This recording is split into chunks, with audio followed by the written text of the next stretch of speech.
Mr. Davis is a new English teacher at a high school in Aichi. He is from San Francisco, America. He has been interested in Japanese since he began to study it in America. He sometimes says in his English class, kanji is difficult to learn because it is made of many lines or dots. But I know kanji is useful. I'll study it hard to read Japanese books. One day Mr. Davis asked Miss Suzuki, a teacher of Japanese at the school, "Are you making a kanji test?" "No, I'm not. I'm counting the number of students," Miss Suzuki answered.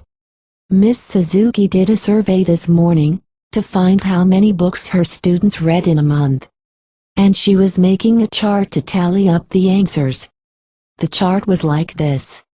When Mr. Davis looked at the chart and saw the thing written under 4, he said, "You're writing kanji. I know this kanji means, right. I learned it some weeks ago." And he thought that the thing written under 0 on the chart was kanji, which means down or under. Miss Suzuki said, "I know what you mean. Well, I'm counting with kanji."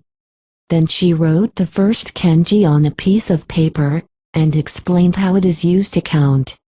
This kanji has 5 lines, and each line shows 1 student. So, this kanji shows 5 students. Oh, this shows 5. He didn't know that. Mr. Davis had a different way to count. He showed Miss Suzuki his way. He wrote a vertical line and said, "This means 1." Then he wrote 3 more lines next to the first one and said, "These 4 lines means 4."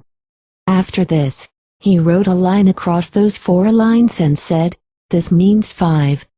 Miss Suzuki said, "I have never seen the mark." "Well, Mr. Davis, I've found out one interesting thing.